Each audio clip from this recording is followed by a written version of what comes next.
अस्सलामु अलैकुम वरहमतुल्लाहि वबरकातुहू। जब इंसान इस दुनिया से रुखसत हो जाता है, जब इंतकाल हो जाता है, मर जाता है, तो उसके आमाल मुनक़ता हो जाते हैं। उसे फिर जैसे मान लीजिए वो नमाज पढ़ रहा था, रोज़ा रख रहा था, सदका व खैरात कर रहा था, तो जैसे ही उसका दम निकला, उसकी रूह कब्ज़ हुई, वैसे ही उसके सारे आमाल मुनक़ता कर दिए जाते हैं। लेकिन दलीलुल फालिहीन के अंदर लिखा हज़रत अल्लामा इब्ने अरबी रहमतुल्लाहि ताला अलैह बयान फरमाते हैं कि अल्लाह तबारक व तआला की जिस बंदे पर करम की वुसअत होती है, तो जिस तरीके से वो उसे जिंदगी में, बंदे को जिंदगी में सवाब अता फरमाता था, इसी तरीके से मरने के बाद भी अल्लाह रब्बुल इज़्ज़त उसे सवाब अता फरमाता है। अब सवाब कैसे पहुंचता है, किन चीजों का पहुंचता है, आप बड़े ध्यान से इस वीडियो को सुनिएगा। हजरत अल्लामा इब्ने अरबी रहमतुल्लाहि ताला अलैह बयान करते हैं कि छह चीजों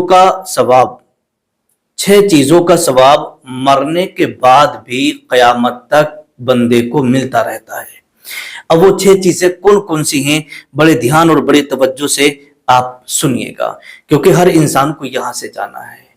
जब हमें ये छह चीजें मालूम हो जाएंगी कि भाई हम नमाज पढ़ते थे, रोजा रखते थे, जो इबादत हम कर रहे थे, अब हमारा इंतकाल हो गया, तो अब हम नमाज नहीं पढ़ सकते हैं, रोजा नहीं रख सकते हैं, कोई नेक काम हम नहीं कर सकते हैं, तो हमारे आमाल को खत्म कर दिया जाता है।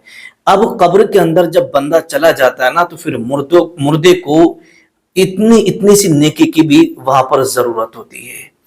अब आइएगा वो छह काम कौन से हैं कि अगर जिंदगी में जो बंदा इन छह कामों को कर लेगा, तो मरने के बाद भी कयामत तलक उसको इन छह कामों का सवाब मिलता रहेगा। आइएगा एक एक करके मैं आपकी खिदमत में रख रहा हूं कि वो छह काम कौन से हैं।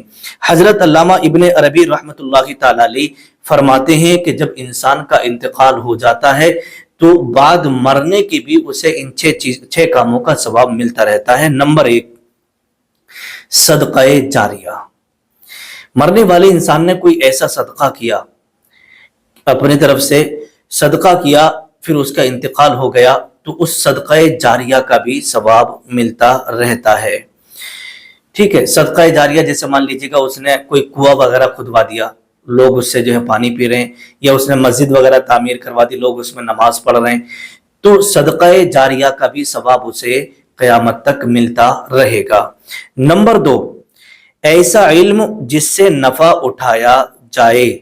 ऐसा इल्म जिसे कहते हैं इल्म नाफे, मतलब जो आपने लोगों को इल्म दिया, लोगों को सिखाया, फिर उन्होंने किसी और को सिखाया, लोगों ने वो इल्म सीखा और उससे फायदा उठाया, तो ऐसा इल्म जिसे इल्म नाफे कहा जाता है।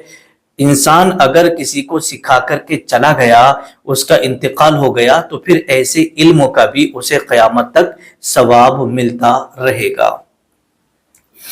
नंबर दो, दूसरे नंबर पर आता है नेक औलाद, जिसे औलादे स्वालिह कहा जाता है।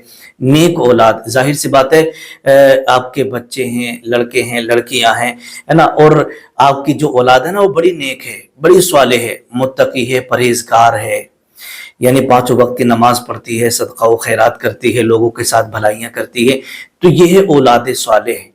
तो नेक औलाद अगर आप छोड़ करके जाएंगे ना, तो फिर इसका भी सवाब आपको मिलता रहेगा बाद मरने के, है ना। जो औलाद आपने छोड़ी है, वो जो भी नेक अमाल करेगी, उसका सवाब आपको मिलता रहेगा।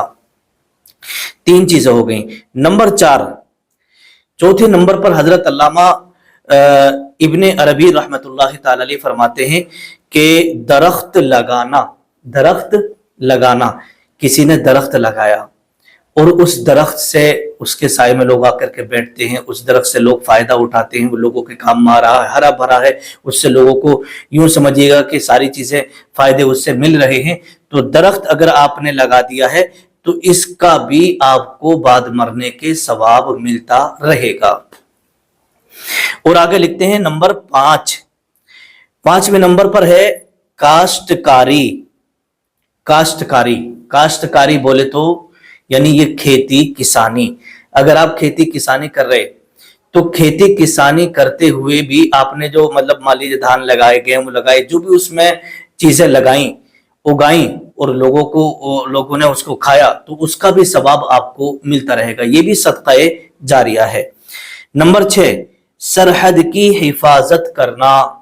जैसा आपने देखा हुआ जो फौजी लोग सरहद पे रहते हैं और हिफाजत करते हैं अपने मुल्क की, और कभी जब वक्त आता है ना तो अपने मुल्क की खातिर वो अपनी जानों को कुर्बान कर देते हैं, गोलियां अपने सीने पर खा लेते हैं, लेकिन अपने मुल्क को आंच नहीं आने देते हैं। तो जो लोग सरहद की हिफाजत करते हैं उन्हें भी बाद मरने के सवाब मिलता रहेगा। अल्लामा मोहम्मद बिन अल्लान शाफई रहमतुल्लाहि ताला अलैह फरमाते हैं कि ये जो हदीस पाक जिक्र की, इसकी फजीलत सिर्फ दरख्त लगाने या काश्तकारी करने वाले के साथ ही खास नहीं है। ये जो भी बात मैंने बताई ये दरख्त लगाने वाले या काश्तकारी करने वाले के साथ ही खास नहीं है। ये लिखते हैं कि उस शख्स को भी ये हदीस पाक शामिल है जो उजरत देकर दरख्त लगवाए या काश्तकारी करवाए, यहां तक कि गंदुम की जिन बालियों को वो जमा करने से आजिज आ गया और जो गंदुम काटते वक्त गिर गई, जो गेहूं के दाने काटते वक्त बालों से नीचे गिर गए तो उन्हें इंसानों या जानवरों ने खा लिया तो वो भी उसके लिए सदका है। सुभान अल्लाह। देखिए जैसे मान लीजिएगा खेती किसानी बहुत सारे लोग करते हैं, और खेती किसानी करते हुए जब वो धान वगैरह काटते हैं या गेहूं वगैरह काटते हैं तो उसकी बाली में से गेहूं के दाने गिर जाते हैं या धान के दाने गिर जाते हैं, तो बहुत सारे परिंदे आते हैं वो उसको चुग लेते हैं, या बहुत सारे जानवर आके खा लेते हैं, या बहुत सारे लोग जो है ना उनको चुन चुन के अपने घर लेकर चले जाते हैं, वो खाते हैं। तो अल्लाह के रसूल सल्लल्लाहु ताला अलैहि वसल्लम ने इरशाद फरमाया कि वो जो बालियों से दाने गिरे, परिंदों ने खाए या जानवरों ने खाए या कोई इंसान उसको उठा करके ले गया जो गिर गए थे, तो अल्लाह तबारक व तआला जिसकी वो खेती जिसने लगवाई थी या लगाई थी तो उसको सदका जारिया का सवाब मिलेगा, उसे भी सदके का सवाब मिलेगा। तो काश्तकारी से यहां पर ये मुराद है। अब आइएगा आगे, हजरत मुफस्सिर शहीर हजरत अल्लामा मुफ्ती अहमद यार खान नईमी रहमतुल्लाहि ताला अलैह बयान फरमाते हैं कि इंसान, जानवर या कोई और चीज खाए तो ये उसके लिए सदका है। अरब में एक दस्तूर था, जैसे मान लीजिए किसी इंसान ने खा लिया या किसी जानवर ने खा लिया, किसी परिंदे ने खा लिया जो खेती में गिरा हुआ था, तो ये एक सदका, इसको सदका कहा गया है, सदके का सवाब मालिक को मिलेगा। तो हजरत अल्लामा मुफ्ती अहमद यार खान नईमी रहमतुल्लाहि ताला अलैह बयान फरमाते हैं कि अरब का एक दस्तूर था। क्या दस्तूर था? आप बयान करते हैं कि बाग वाले मुसाफिरों को दो एक फल तोड़ने से मना नहीं करते थे। जैसे कोई रास्ते में जा रहा है और उसने खजूर वगैरह तोड़ ली या कोई फल तोड़ लिया एक दो, तो लोग मना नहीं करते थे और ना वो इसे ऐब समझते थे और ना इसे चोरी समझते थे। वहां का ये दस्तूर था कि पैदल चल रहा है, एक दो उसने खा लिया, कोई बात नहीं है। तो वहां पर एक दस्तूर, एक रस्म थी, बागों से गुजर रहे हैं, रास्ते से गुजर रहे हैं, तो एक दो फल तोड़े, खा लिए, चले गए, तो इसे वो चोरी या कोई ऐब नहीं समझते थे। वहां का ये दस्तूर था। हाँ, जैसे चने का साग काटने से लोग मना नहीं करते। जैसे आम तौर पर आप जाते हैं खेत में, लाई वगैरह है, चने का साग है, कोई अगर काट के ले आए तो लोग सोचते चलो सरसों की भुज्जी खाएगा, ले गया तोड़ के, कोई बात नहीं है, तो लोग उसको ऐब वगैरह नहीं समझते। तो ऐसे ही वहां पर अरब में दस्तूर था, उसे भी लोग ऐब नहीं समझते थे। अब इसी तरीके कहते हैं कि मुसाफिर भी इसी दस्तूर से वाकिफ थे। जो लोग चलने वाले थे ना, वो भी इस दस्तूर से वाकिफ थे कि वो भी चोरी की नियत से नहीं बल्कि उर्फी इजाजत की बिना पर दो चार दाने मुंह में डाल लेते थे। और कभी जानवर खेत पर से गुजरते तो वो भी सब्जे में एक या दो मुंह मार ले करते थे, तो उससे भी खेत वाले नाराज नहीं होते और ना उसे वो ऐब समझते।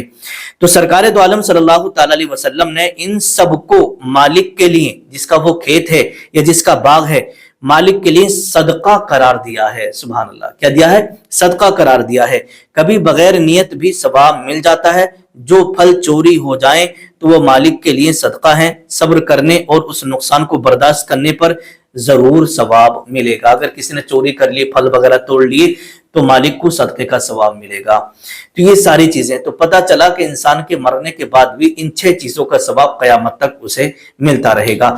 तो अगर अल्लाह रब्बुल इज्जत ने आपको हमें सबको जिंदगी दी है तो हमें ये 6 काम जरूर करना चाहिए अपनी जिंदगी में जो मैंने अभी आपको बताए हैं, ताकि अगर हम इस दुनिया से चले भी जाएं तो इन 6 कामों का सवाब हमें बाद मरने की भी क़यामत तक मिलता रहे। अल्लाह पाक जितने भी हमारे मरहूमीन, किसी के बाप का इंतकाल हो गया, किसी की माँ का, किसी की बहन का, किसी की बेटी का, किसी की बीवी का, किसी के शोहर का, किसी के दादा का, किसी की दादी का, मौला जितने भी इस दुनिया से जा चुके हमारे अजीज व क़रीब परवरदिगार, उन सब की मग़फ़िरत फरमा, उन सबको जन्नतुल फिरदौस में आला साला मुक़ाम अता फरमा, और हम सबको सिरातुल मुस्तकीम पर चलने की तौफीक अता फरमा और नेक अमल करने की तौफीक अता फरमा। नीचे कमेंट में आमीन लिख दीजिएगा। अस्सलामु अलैकुम व रहमतुल्लाह।